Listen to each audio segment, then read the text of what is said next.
हाँ जी अनिल जी, आपको क्या प्रॉब्लम हो रही थी? ये कमर में दर्द था सर। कहाँ से कहाँ तक था? यहाँ ये साइड में करीब 15-20 दिन से ही था अभी। अच्छा, कितना दर्द था आपको? चल फिर नहीं पा रहे, दिक्कत आ रही? अब ऐसे झुकता था या बैठता था उठता था इसमें। अब मेरा कोई दिक्कत नहीं, मैं आराम से बैठ सकता हूँ। अभी थेरेपी के बाद आपको बिल्कुल सही लग रहा है? बिल्कुल सही आराम लग से रहा है। बैठ पा रहे हैं, उठ पा रहे हैं? बिल्कुल कोई दिक्कत बढ़िया, खुश हैं आप? बिल्कुल अच्छा लग रहा है? मस्त। आपका जो सफल आयुर्वेद में हूँ। Okay okay.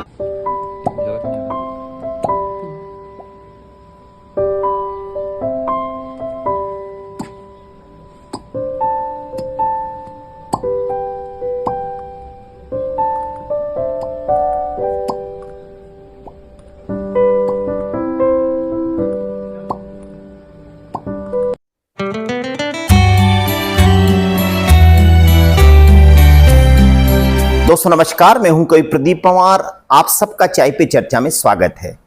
आज हम आयुर्वेद की दुनिया में चलते हैं।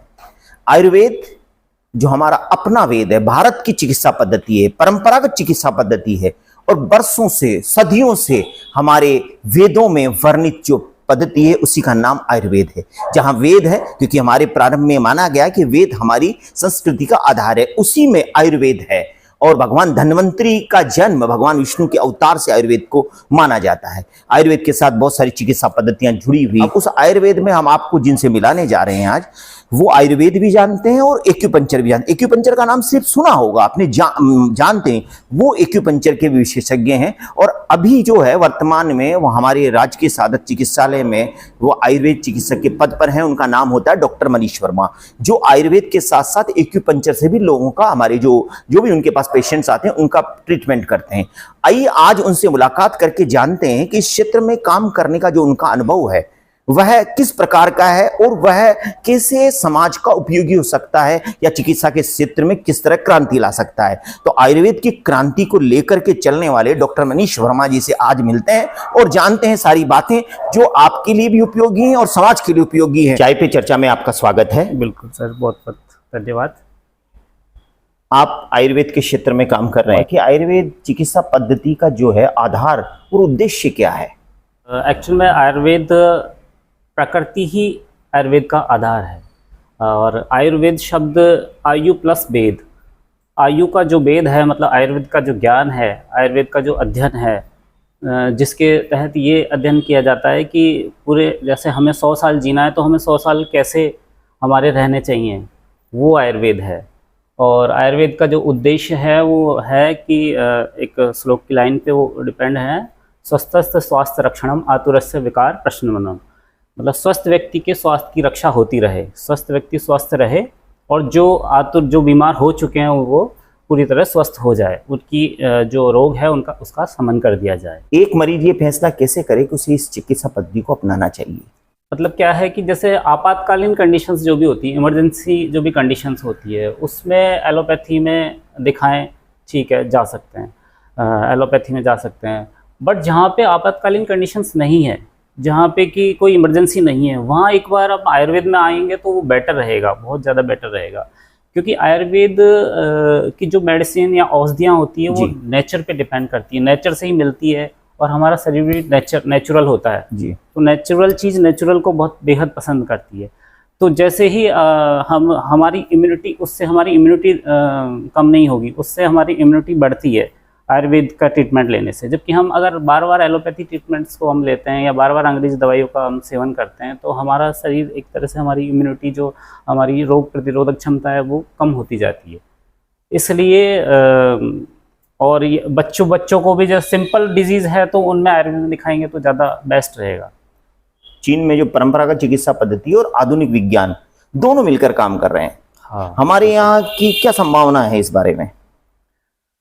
हमारे यहाँ अब अच्छा काम हो रहा है सर, पहले से कहीं बेटर है। अब कोशिश की जा रही है कि दोनों को साथ साथ लेकर के, क्योंकि अभी आयुर्वेद में भी काफ़ी रिसर्च हो रही हैं और वो एलोपैथी हॉस्पिटल्स में भी आजकल ये चीज़ें हो रही है।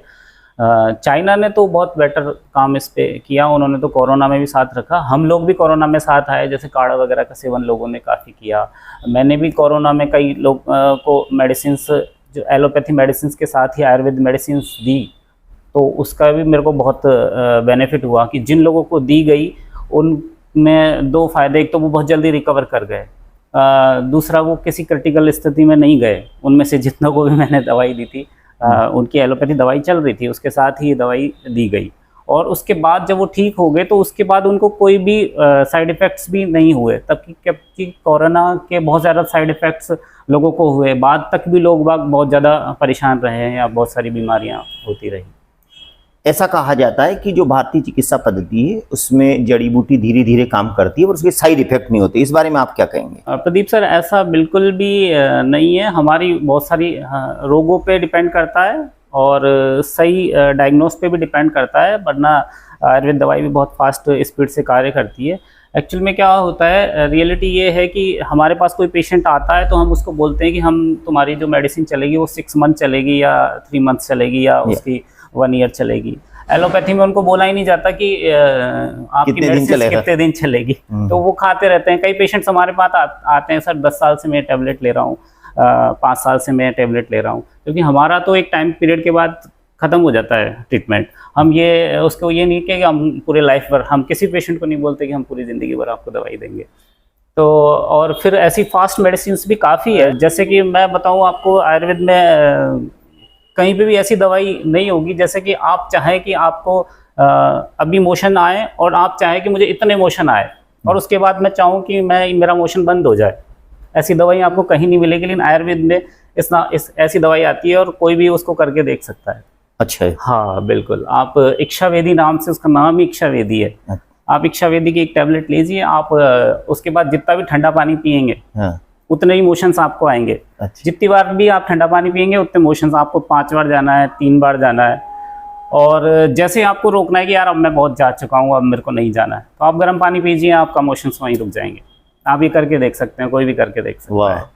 ये अनुभव आयुर्वेद के पास ऐसा है। और जैसे कई बार बच्चों को दस्त, ऐसे पेशेंट्स भी होते हैं हमारे पास कि कई बार इंजेक्शन लगाने के बाद भी दस्त नहीं रुकते हैं किसी पेशेंट्स को या बच्चों को। तो एक टैबलेट आती है, कपूरस की टैबलेट दीजिए, अगर वो ओरिजिनल बनी हुई है। ओरिजिनलिटी बहुत ज़्यादा मायने रखती है आयुर्वेद के अंदर। अगर वो अच्छे से फार्मेसी की बनी हुई है और प्रॉपर उसमें दवाई कंटेंट डली हुई है तो 90% वो किसी भी प्रकार के दस्त को उसी टाइम रोक देगी। तो ऐसा तो नहीं कह सकते कि हमारी दवाइयाँ धीरे धीरे काम करती हैं। आपकी यहाँ दवाइयाँ मतलब ये भ्रांति है मतलब लोगों की। हाँ, मैं बताना चाह रहा था, जैसे कैसे भी बुखार आ रहा हो आपको, तो एक बार पुदीने के पत्ते लीजिए, पुदीने के पत्तों को उबालिए और काढ़ा पिला दीजिए उसका पैरासीटामोल से पहले बुखार उतर जाएगा। करके देखिए एक बार।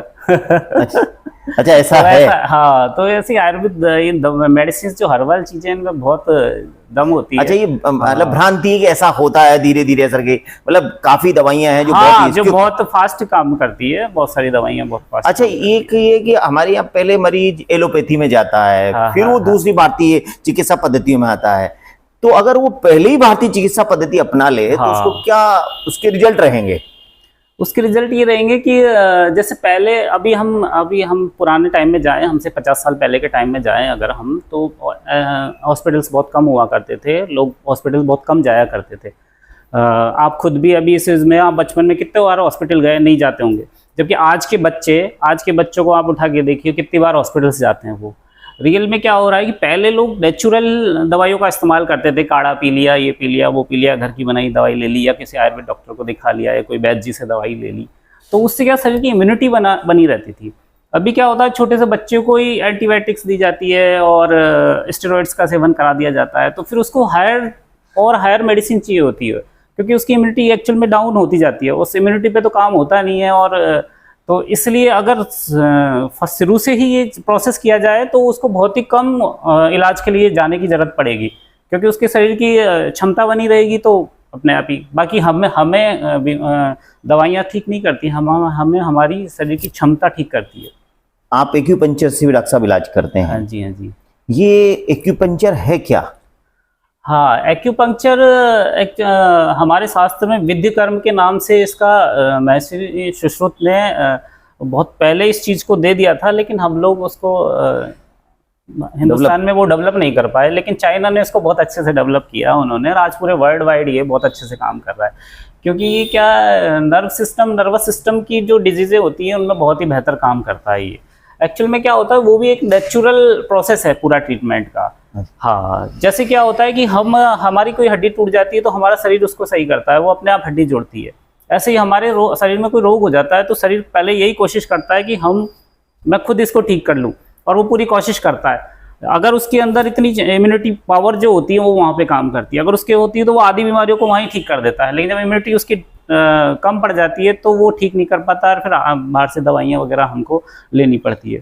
तो एक्यूपंक्चर में क्या होता है, निडल हम लगाते हैं, तो निडल को जैसे ही हम लगाएंगे तो बहुत ही उससे जैसे ही शरीर में वो जाती है, थोड़ा सा हल्का सा हम उसको जैसे टच करेंगे, लगाते हैं अंदर, तो उसमें क्या होता है कि जैसे हमारे केमिकल्स, जो हैप्पी केमिकल्स है, सेरोटोनिन वगैरह है, जो एनाल्जेसिक काम करते हैं, मतलब दर्द को ख़त्म करते हैं, ऐसे केमिकल्स हमारे माइंड से सिक्रेशन होने लग जाते हैं, और जो स्व हीलिंग की प्रक्रिया है वो स्टार्ट हो जाती है।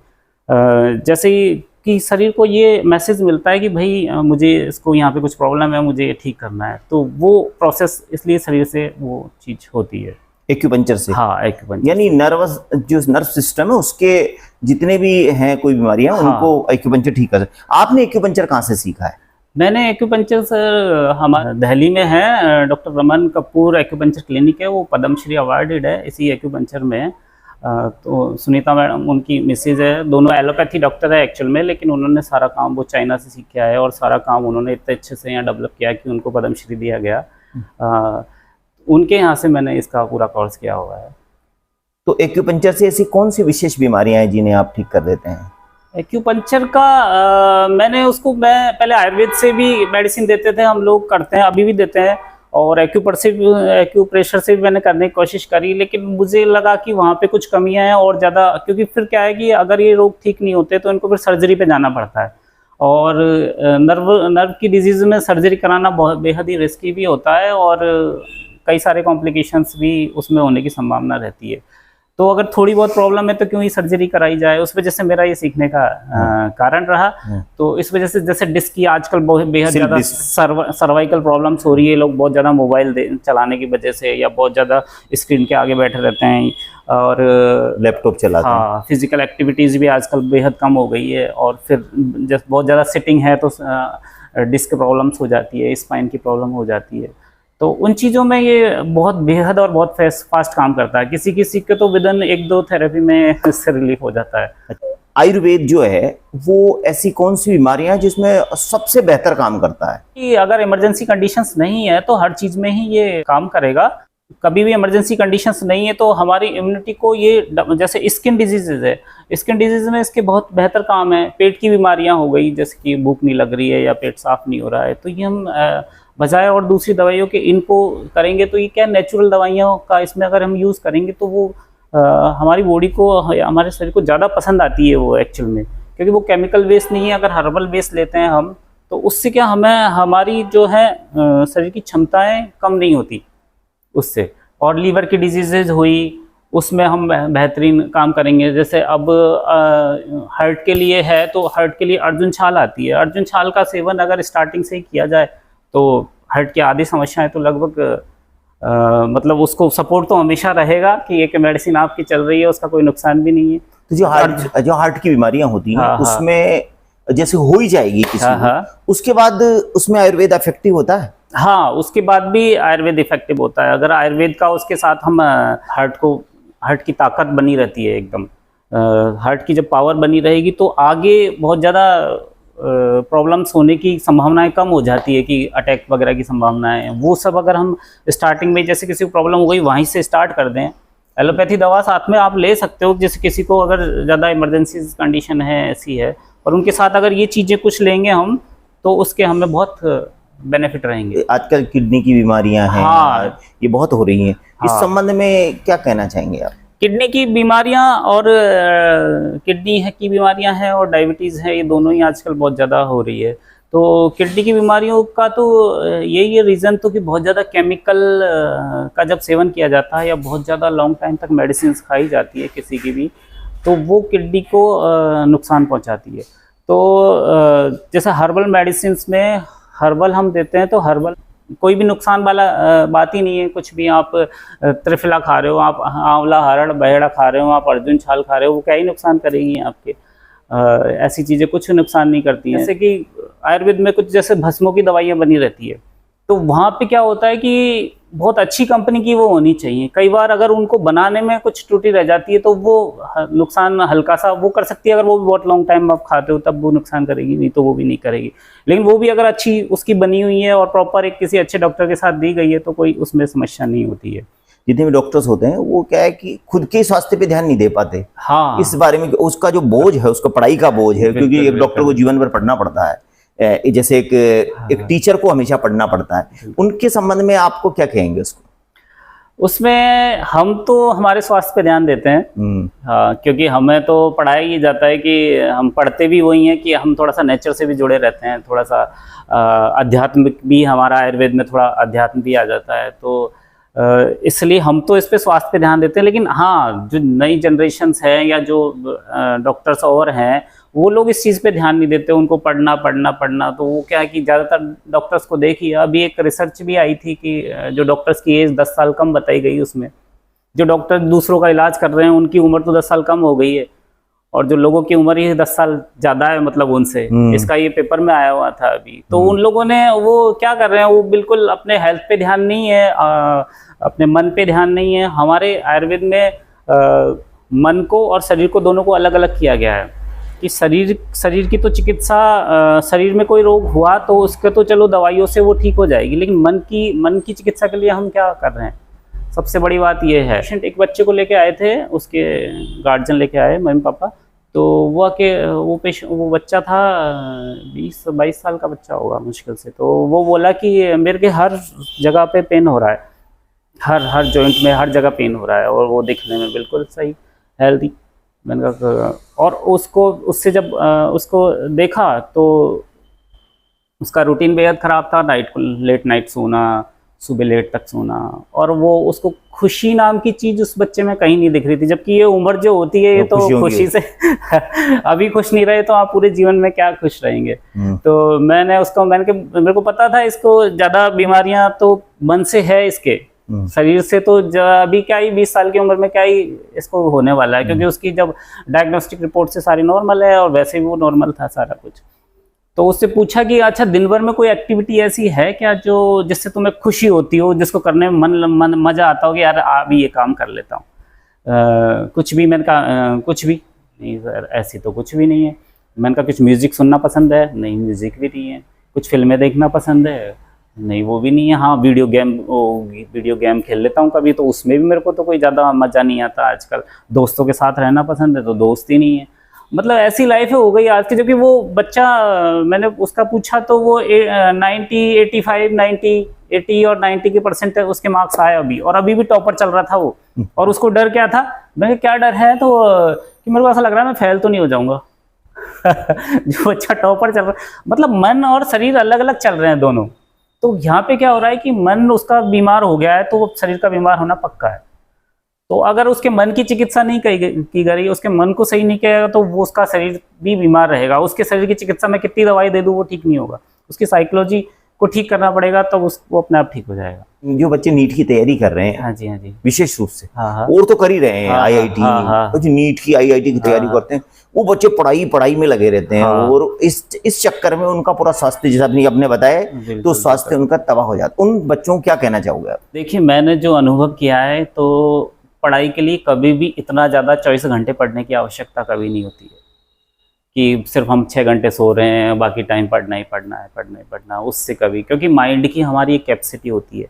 माइंड जब हमारा अच्छा होता है, अच्छे मन से हम याद कर रहे होते हैं, तो हम 1 घंटे के अंदर 5 घंटे के बराबर याद कर सकते हैं। और जब हमारा माइंड थका हुआ है, एक्चुअल में हम बहुत ज़्यादा, और माइंड थकने का क्या है, अगर हम विचार भी कर रहे हैं तो माइंड काम कर रहा है।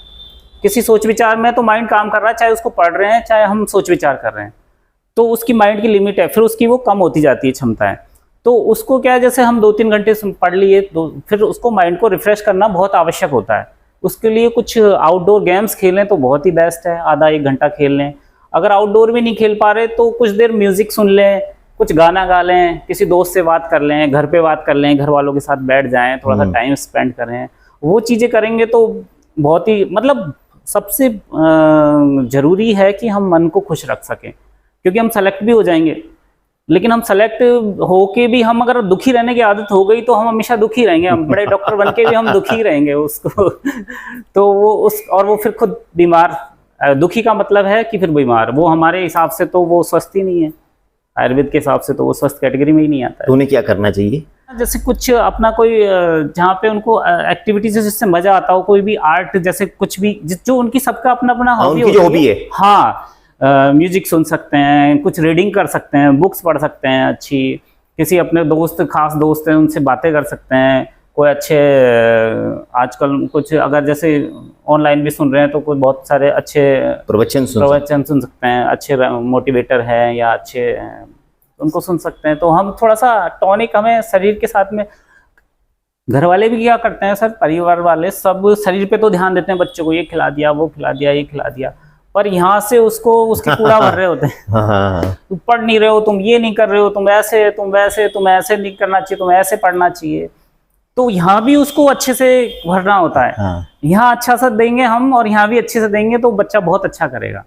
पिछले 10 सालों में जो भारतीय चिकित्सा पद्धति है का जो विकास हुआ है उसको आप देखते कैसे? हाँ, पिछले 10 सालों में तो बहुत अच्छा विकास हुआ है। हाँ, जब मैं शुरू में आयुर्वेद में आया था तो बहुत ही ज़्यादा लोअर लेवल पे था आयुर्वेद, लेकिन अभी सब लोग बहुत अच्छे से, क्योंकि एक्चुअल में हमें आना तो आयुर्वेद की हमारी पैथी की तरफ आना ही पड़ेगा, क्योंकि हम नहीं आते हैं तो हमें बहुत सारे नुकसान भुगतने पड़ेंगे।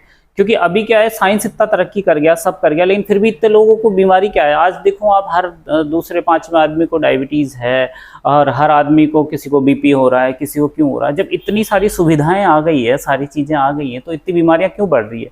पहले जब ये सुविधाएं नहीं थी, इतने हॉस्पिटल्स नहीं थे, तब ये बीमारियां इतनी नहीं हुआ करती थी, आज क्यों बढ़ रहा है? तो बहुत ज़्यादा केमिकल रसायनों का प्रयोग हर चीज़ के अंदर, वो तो अभी क्या लोग जागरूक हो रहे हैं, थोड़ा सा वो आयुर्वेद की तरफ आ रहे हैं। तो इसलिए अभी 10 साल में और अब आगे आने वाले सालों में और ज़्यादा आयुर्वेद की तरफ आएंगे। क्योंकि जैसे जापान को हम देखते हैं, जापान है या चाइना में, वहाँ उनकी काफ़ी उम्र होती है लोगों की, उनकी उम्र, हाँ, उनका लाइफ साइकिल अपना हिंदुस्तान से तो ज़्यादा ही है।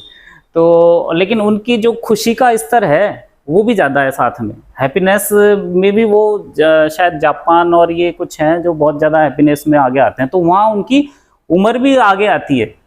तो वो लोगों का जब अपन देखते हैं तो वो नेचुरल चीज़ों पे ही ज़्यादातर डिपेंडेंट है। उनका जो एक तो अध्यात्म से जुड़े रहते हैं और एक जो प्राकृतिक चीज़ें हैं, खान पान प्राकृतिक, और वो उन्हीं चीज़ों का ज़्यादा सेवन करते हैं। तो सरकार का इसमें क्या योगदान मानते हैं?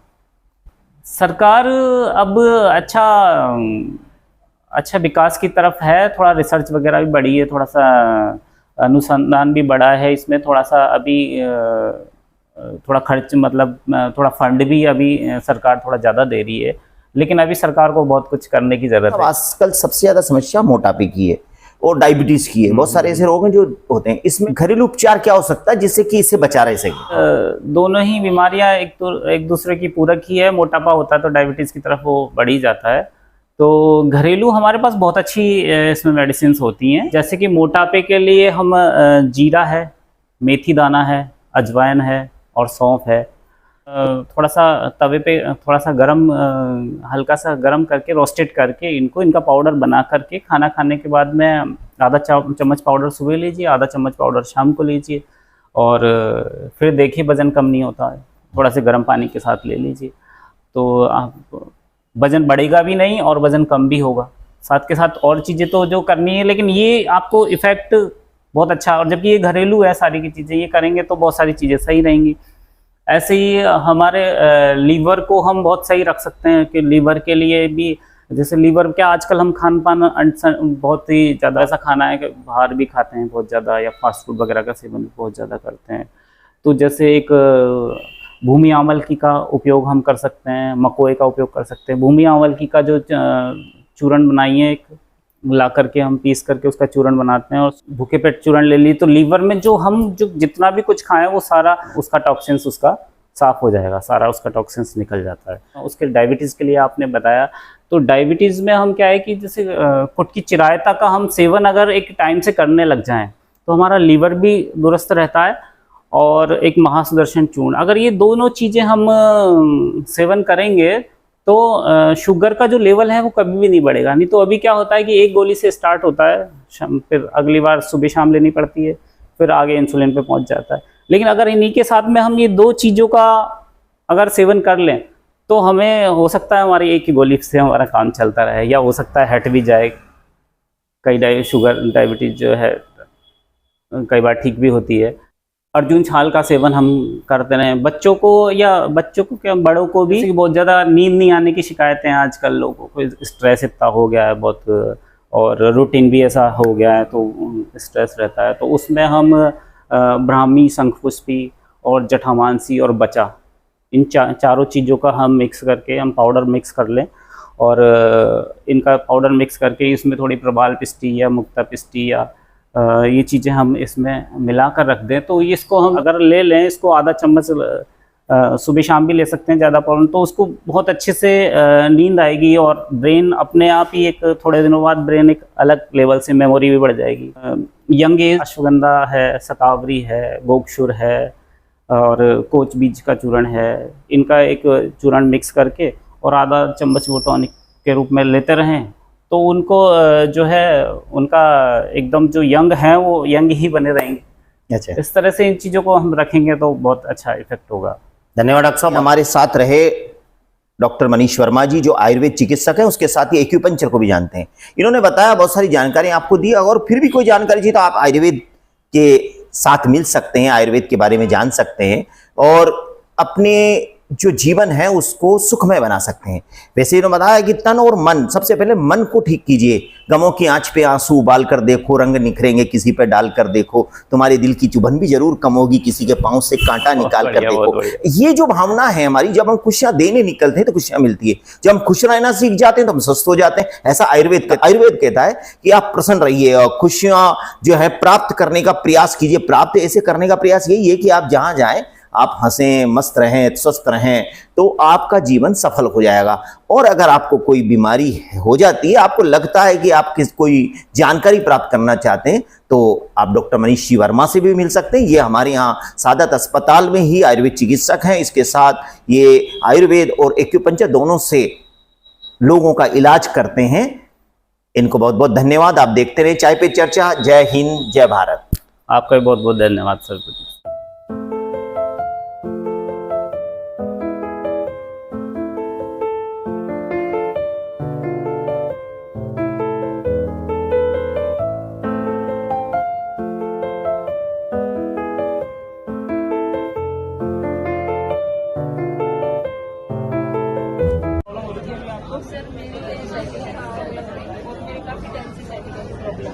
और मैं अभी 1 घंटे से इंतजार कर रही थी आपका, तो उस टाइम पे मेरे बहुत भयंकर दर्द था। मैं बैठी हुई थी, बैठ नहीं पा रही थी, तो चले जा रही थी, ऐसे घूम रही थी। और अभी जब आपने ये किया है तो उसके बाद मेरे को मन तुरंत आराम मिला। हाँ, तो आप बोल नहीं सकती मुझे कितना अच्छा लग रहा है यहाँ। बिल्कुल सही लग रहा है। हाँ जी, कोई दर्द वर्द थोड़ी फील होता है? नहीं, मतलब आराम लग रहा है। देखो उधर जाओ। और अभी मैं एक्सरसाइज पूछ के जाऊँगी आपसे, तो वो मैं रेगुलर करूँगी, तो आगे से मेरी कभी प्रॉब्लम नहीं।